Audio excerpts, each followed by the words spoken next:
Breaking news this hour, we're learning that FBI Director Chris Wray is ordering an internal review of the investigation into former Trump administration National Security Advisor Mike Flynn. The review will examine whether there was any misconduct by any current employees at the FBI and what improvements, if any, need to be made. This comes on the heels of reporting surrounding the conspiracy theory that Trump and his allies are peddling, that the unmasking of Flynn was part of a bigger plot by the Obama administration to take down Trump.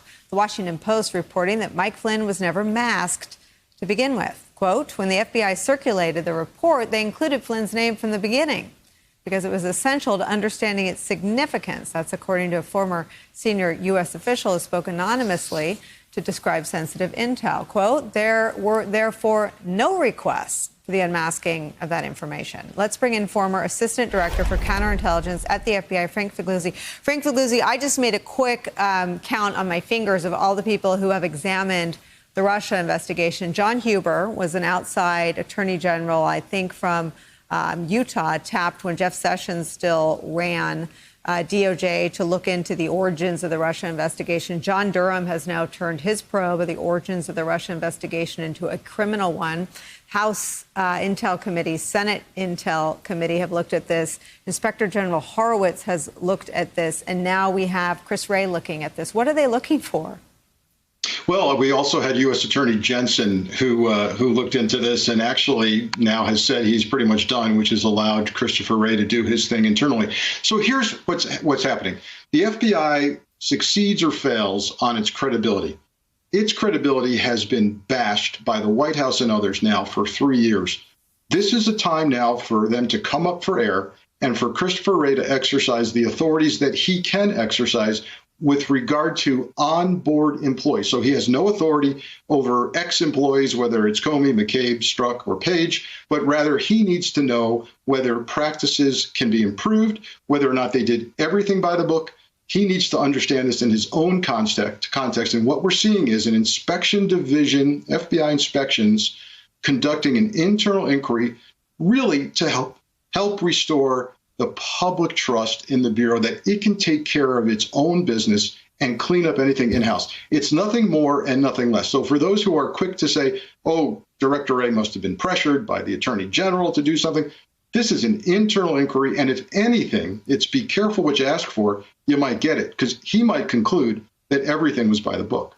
And there's some patterns here to look back at when the DOJ Inspector General, I think he's the only one still there in terms of Inspectors General, had that dramatic day of testimony about the FISA process. Christopher Wray was put on his heels. You were on the air with me talking about what a moment this was for Christopher Wray and that he acknowledged the mistakes. He made an announcement that the Bureau would reform itself to ensure that those inexcusable mistakes never happen again.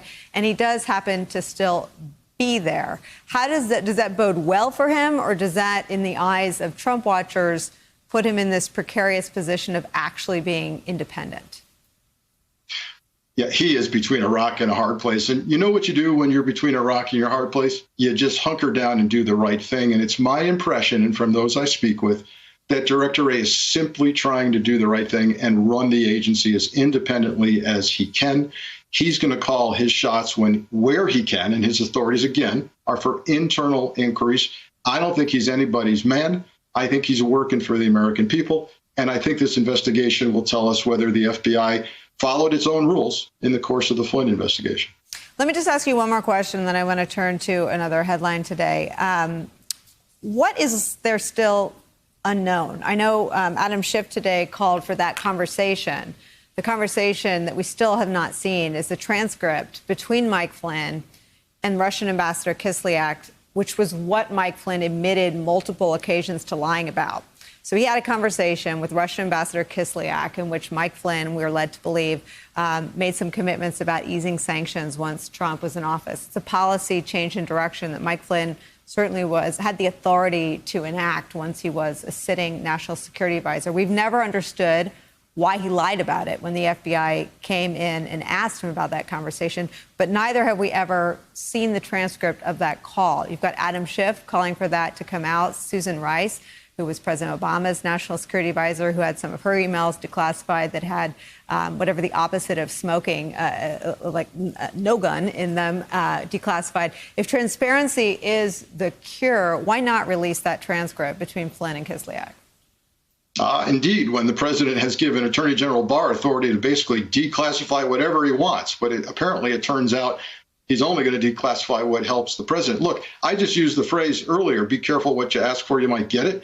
I'm looking forward to the potential release of a transcript between Mike Flynn and Ambassador Kislyak. And we know that Senator Lindsey Graham is making great hay of the hearings he's going to hold. He's going to call all these people to testify. And of course, if you're going to accuse these people of unmasking or getting their hands on Flynn's name, and now we've learned they really didn't even have to unmask, you better be prepared for them to say, well, it was a completely valid request for me to know who was undermining U.S. sanctions, because look at the content of the conversation. So if we see that conversation, I think it's going to be very damning for Mr. Flynn.